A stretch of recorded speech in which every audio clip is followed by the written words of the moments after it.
వీళ్ళంతా murderers, rapist, criminals. ఈళ్ళకేమో సన్మానాలు, సత్కారాలు. ఏదో గొప్ప పని చేసినట్టు దేశం కోసం. Just because of BJP supporters. ఇటేమో లడాఖ్‌లోని సోనం వాంగ్‌చుక్ ఈయన ఒక రియల్ లైఫ్ హీరో. ఈయన మీద ఒక ఇన్‌స్పైర్డ్ ఒక మూవీ గూడా ఉంది 'త్రీ ఇడియట్స్'. అమీర్ ఖాన్ ఈయన పాత్రని వహించారు ఆ మూవీలో. ఇప్పుడు ఈయన చేసిన గ్రేట్ ఇన్వెన్షన్స్ ఏంటి దేశం కోసం అంటే ఆర్టిఫిషియల్ గ్లేషియర్స్. ఆర్టిఫిషియల్ గ్లేషియర్స్ ఏంటంటే వాటర్‌ని స్టోర్ చేసి పెట్టుకుంటది వింటర్ సీజన్స్‌లో. తర్వాత మనకు అవసరమైనప్పుడు వాడుకోవచ్చు దానికి. ఇంకా నెక్స్ట్ ఏంటంటే సోలార్ టెంట్స్. ఇవి అక్కడ -డిగ్రీస్‌లో ఉంటది గదా! టెంపరేచర్ లడాఖ్‌లో. అయితే అక్కడున్న మిలిటరీ క్యాంప్స్‌ని అరేంజ్ చేసేటప్పుడు వాళ్ళకి యూజ్ అయితాయి ఇవి. మంచిగా ప్లస్, ప్లస్ డిగ్రీ సెల్సియస్‌లో ఉంటదక్కడ టెంపరేచర్. అంటే ఈ సోలార్ టెంట్స్ పెడితే. ఈయన ఇన్వెంట్ జేసినవి. లేకపోతే మైనస్‌లో ఉంటది. చాలా తట్టుకోవడం చాలా కష్టమైపోతది. సో, ఇవి యూజ్ అయితాయని. ఇంకొకటి గ్రేట్ ఈయనదేంటంటే గ్రేట్‌నెస్ ప్రపంచంలో ఎక్కడైనా ఫెయిల్ అయిన వాళ్ళకి స్కూల్స్ విన్నారా? కానీ ఈయన ఇన్వెంట్ జేశారు. ఫెయిల్ అయిన వాళ్ళకి స్కూల్స్.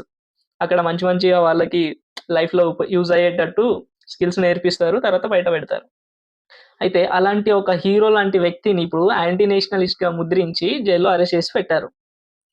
అసలెందుకు జేశారంటే ఈయన ప్రొటెస్ట్ చేస్తున్నారు. దేనికోసము? సిక్స్త్ షెడ్యూల్‌లోకి యాడ్ జేయాలని వాళ్ళ రీజియన్‌ని, వాళ్ళ లడాఖ్‌ని.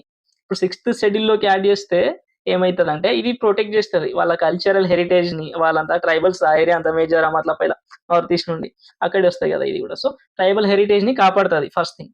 సెకండ్ థింగ్ ఏంటంటే వీళ్ళ ల్యాండ్స్ ఉంటాయి గదా!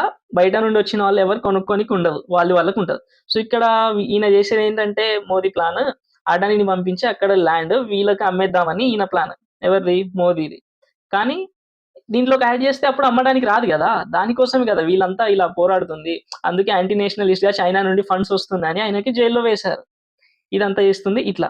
ఇప్పుడు మనము కులాల, మతాల మీద ఓట్లు వేస్తే ఇదే పరిస్థితి. మనమైతే ఎలాగో గుడిచిపోయినాం. మన వచ్చే తరాలైనా బాగుపడాలంటే మనం ఈ కుల పిచ్చి, మత పిచ్చి అదంతా పక్కన పడేసి కొంచెం మనం డెవలప్‌మెంట్ మీద ఫోకస్ జేసి ఓట్లేస్తే బావుంటది. ఇదెప్పుడు పోతదో నాకు తెలీదు. ప్రపంచంలో ఎవరైనా కళ్ళతో చూస్తారు గానీ, మన ఇండియాలో మాత్రం క్యాస్ట్ అండ్ రిలిజియన్‌తో మాత్రమే చూస్తారు.